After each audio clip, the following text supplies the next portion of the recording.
What if Michael Vick never left the Falcons? This theory is based upon the theory that the great channel KTO did several years ago on what if Vick never went to prison. And I don't think I could do that video justice if I tried my own version of it. So instead of doing what if he never went to prison, my idea was what if he still went to prison but the Falcons never gave up on him? Wouldn't that be an interesting idea? In 2007, Vick was arrested for dogfighting ring that he started ever since he joined the NFL.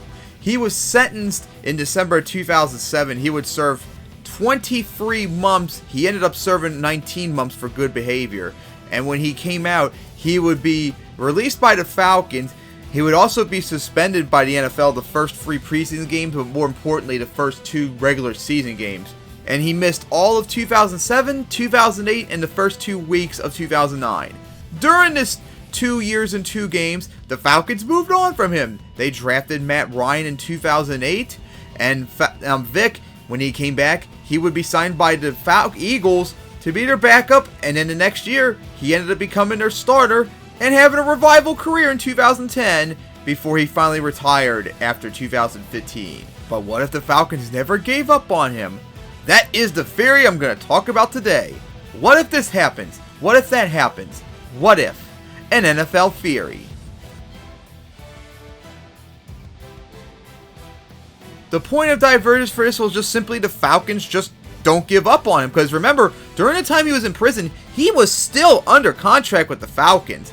They had the rights to do what they want with him. They could have traded him or they could have cut him or let him stay. In real life, they cut him. But this time around, they're deciding, nope, we're going to keep him when he comes back after he's out from prison. So, the first 2 years, of course, Vick won't be here. 2007, nothing changes. The first change happens in 2008. Since the Falcons are going to keep Vick, they have no reason to draft Matt Ryan. Why would they draft Ryan when they're going to have Vick back next year? So they ignore him. So who does Matt Ryan go to? Well, looking at the draft and team needs, I decided he would go to the Chiefs. Of course, without Michael Vick and without Matt Ryan too in his rookie year, the Falcons are just even worse than they were last year. They play better defensively, but it's not going to be enough for them as the Falcons continue to bomb out as they finished 2-14 in 2008. But for the Chiefs, the story's much different as they now have Matt Ryan, who had a really good rookie year, and the Chiefs, who in real life bottomed out to 2-14 2008, actually rebounded from their 4-12 record in 2007 as they improved to 6-10 and giving themselves high expectations to maybe make a playoff run in 2009. But in the updated 2008 stands, the NFC side changed a lot as the Falcons don't make the playoffs. The Panthers now get home field advantage as the Giants fall to the 2nd seed and the Bears make the playoffs as the 5th seed. And because of all these changes in the divisional round, the Eagles now visit the Panthers and the Cardinals now visit the Giants. I've done these matchups before in my theory, in my thought, I think the Eagles would destroy the Panthers just like the Cardinals did, and I think the Giants would hold off the Cardinals. And then the Eagles would beat the Giants once again in the NFC Championship now, just like they did in the real-life divisional round. So our Super Bowl matchup is the Steelers and Eagles. And of course, like I said before, I think the Eagles would win this game. So it's now 2009, but before we could talk about Vick, we actually have another important thing we have to talk about, and that's the Chiefs. In our timeline, remember, the Chiefs in 2009 actually traded for the Patriots to get Matt Castle, because remember, Matt Castle was Brady's backup, but he played the entire season pretty much since Brady was out for the season. But since they now have Matt Ryan, they have no reason to draft for Castle. So where does Matt Castle go? Well, I found out a perfect fit he would go to. The Broncos. Why? Josh McDaniels would become their head coach, and he was the Patriots offensive coordinator for the Patriots in 2008. So he and Matt Castle would probably go and work together perfectly together. And because the Broncos now have Matt Castle, they have no reason to make the Jay Cutler, Kyle Orton trade. I think they still probably would have done the trade. It just would have been a little bit different since they don't need Kyle Orton now. But for this timeline, that trade still happens. Jay Cutler still goes to the Bears. Meanwhile, Vick would finally be released from prison that July of 2009. However, of course, he would not be allowed to play until week 3 of 2009, so the Falcons are going to have to wait the first 2 weeks before he can finally come back. But the anticipation is high with the Falcons, as they think now they can finally get back into playoff contention now with Vick back.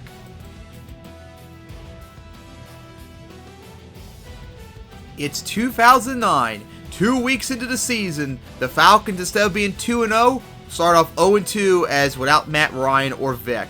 But then the moment came. Week 3, the 0-2 Falcons visit the 1-1 Patriots, with Michael Vick making his first start since December 31st, 2006. And it was a disaster for the Falcons, as the Patriots absolutely destroyed him, as Vick was absolutely terrible in his first start. And throughout the year, he continues to struggle throughout the year, although he still had maybe some flashes of moments where he was still good.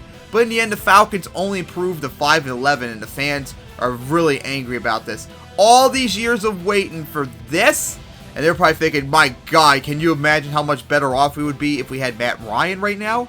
Speaking of Matt Ryan, we then go take a look at the Chiefs, who have a lot of anticipation to make a playoff push in 2009, but unfortunately for them, Matt Ryan would have a sophomore slump, and the Chiefs stumble as they finish 6-10 once again. Very disappointed and missing out on the playoffs. Meanwhile, for the Broncos, they would go 8-8 like they did in our timeline, as Matt Castle did not really play that impressively, although he actually played worse than Kyle Orton, but the games that he played worse in, it didn't matter much.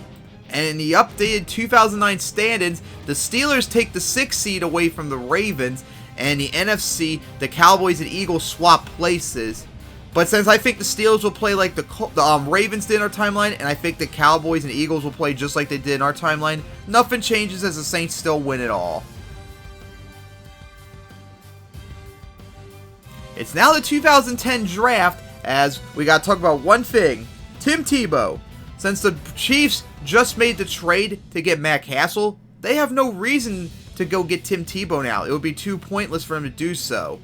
So they don't take him. So where does Tebow go? He would go to the Cardinals based upon the draft needs and their position in the draft.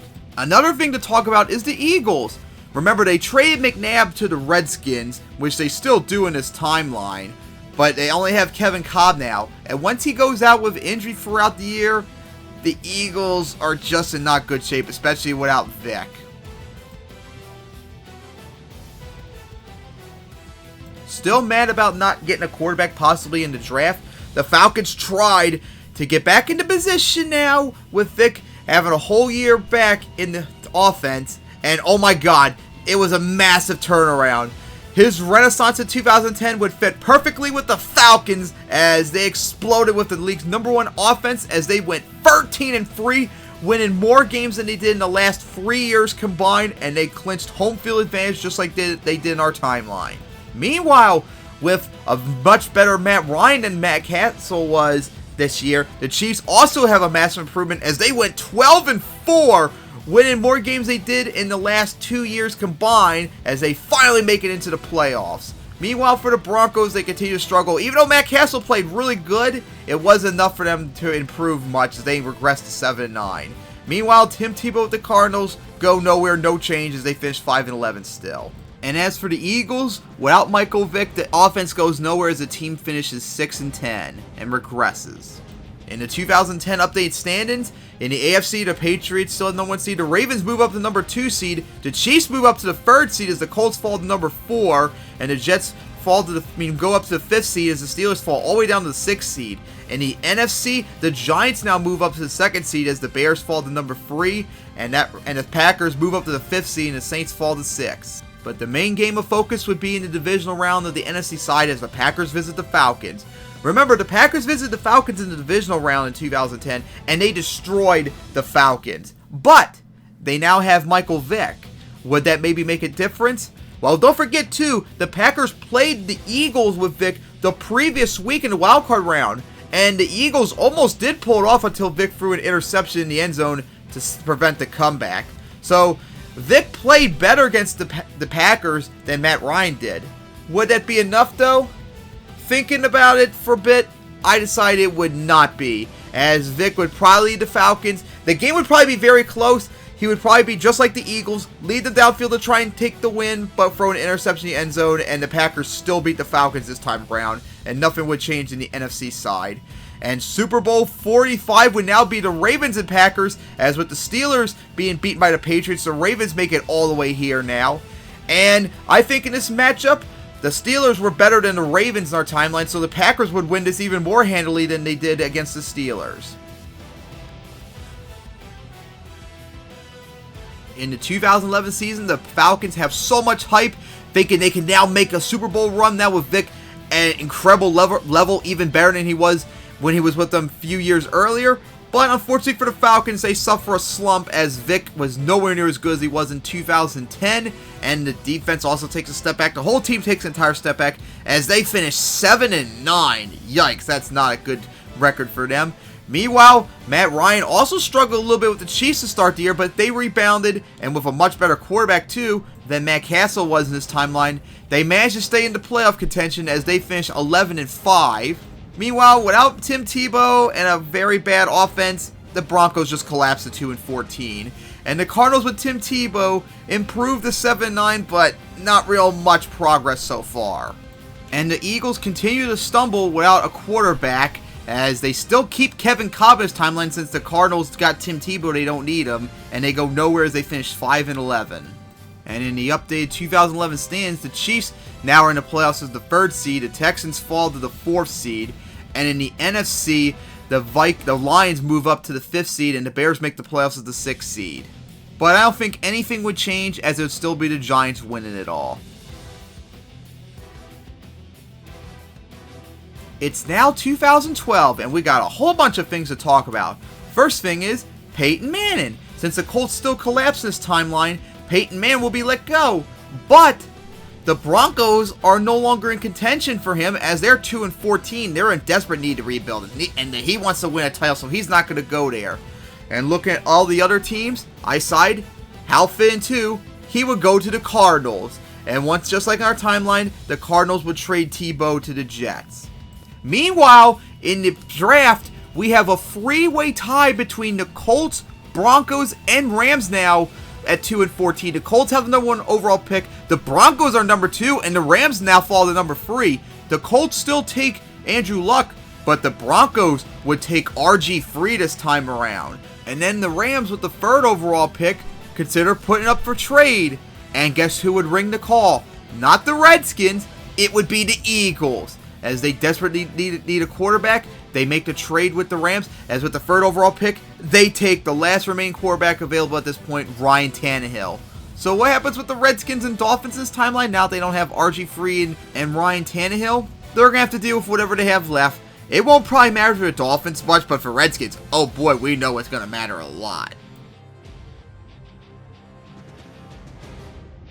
Hoping to forget the taste of 2011, the Falcons tried to improve to get back into playoff contention, but the team just continues to struggle as Vick is just not the same player he was from 2010, and the Falcons once again finished 7-9. Meanwhile, Matt Ryan and the Chiefs take a step back, as unfortunately the Chiefs did not play that good in 2012. And of course, even with the having a quarterback, it's still not going to make much difference for them as they regress to 9-7. Meanwhile, out in Glendale, Peyton Manning and the Cardinals light up the offense, but of course the Cardinals were just a bad team right now, and Peyton helps them quite a little bit though as they improve to 9-7, but next year will probably be the big challenge for them. And then meanwhile for the Broncos, now with RG3, they improve massively from 2-14 as they finish 11-5, and the Eagles with Ryan Tannehill don't improve at all as they still remain 5-11, but he shows some promise for them. Which in our updated 2012 stands in the AFC, Patriots are now the number 1 seed as the Texans move up to number 2. Broncos fall to the 3rd seed. And in the NFC, the 49ers are now the number 1 seed as the Packers move up to number 2. The Giants make the playoffs as the 3rd seed. The Panthers are the 4th seed. And with all the changes, I think the Super Bowl would now be the Patriots and 49ers as the Texans would stop the Ravens from making it to the AFC Championship. They played each other in the regular season. Remember, the 49ers spanked the Patriots pretty good before they made the comeback. But I think in the rematch, I think the Patriots would get it this time around. In the 2003 offseason, since Kaepernick is now with the team, The 49ers now trade Alex Smith, but since Matt Ryan is with the Chiefs, they don't need him. Instead, they trade him to the Redskins. Now into 2013, as unfortunately for the Falcons, this team continues to struggle as they collapse to 2-14 as Vick continues to struggle and full of injuries as a massive implosion they had just 5 years later too. Meanwhile for the Chiefs, even though Matt Ryan would struggle this year, the Chiefs actually improved to 12-4. Meanwhile out in Glendale, Peyton Manning with the #1 offense they had in 2013 coming to the desert as the Cardinals improved to 13-3. And then for the Broncos, they've regressed as they finished 9-7 as RG3 has his injuries and regression. Meanwhile, Ryan Tannehill showed some improvement, but the Eagles only improved to 6-10. And the Redskins would actually improve to 8-8 too. And the updated 2013 stands in the AFC, the Patriots now at the #1 seed as the Chiefs move up to #2. And the Chargers move up to the 5th seed, and the Broncos still make the playoffs with the 6th seed. And the NFC Cardinals are now the #1 seed, as the Cowboys are the 3rd seed, and the Seahawks fall to the 5th seed. But with all the shakeups, the NFL would get the Super Bowl that they wanted. The Patriots and the Cardinals. Brady versus Peyton. What an incredible matchup that would be. But who would get it? Well, the Patriots, remember, this was a weak point for the Patriots at the time. They were not really that good of a team. Meanwhile, the Cardinals, with Peyton red hot and all, the Cardinals, I think, would get this win pretty easily. And that's where our theory would end, is after 2013, the Falcons would just release Vick after the regression they had the last 3 years. Who would he go to? Who knows? Maybe nowhere after the struggles that he had. But hey, this is still an interesting theory. I mean, think about it. Matt Ryan with the Chiefs, and we know how good the Chiefs have been in the 2010s, and a whole bunch of other interesting things about this theory maybe in the future. But that's where it's going to end off right here. And hey, it's just a theory, an NFL theory. Thanks for watching. It was nice as I streamlined this series. Now I'm going to be making these episodes much more quicker in the future, as hopefully soon I'll get my next theory done next. See you guys next time when that theory comes.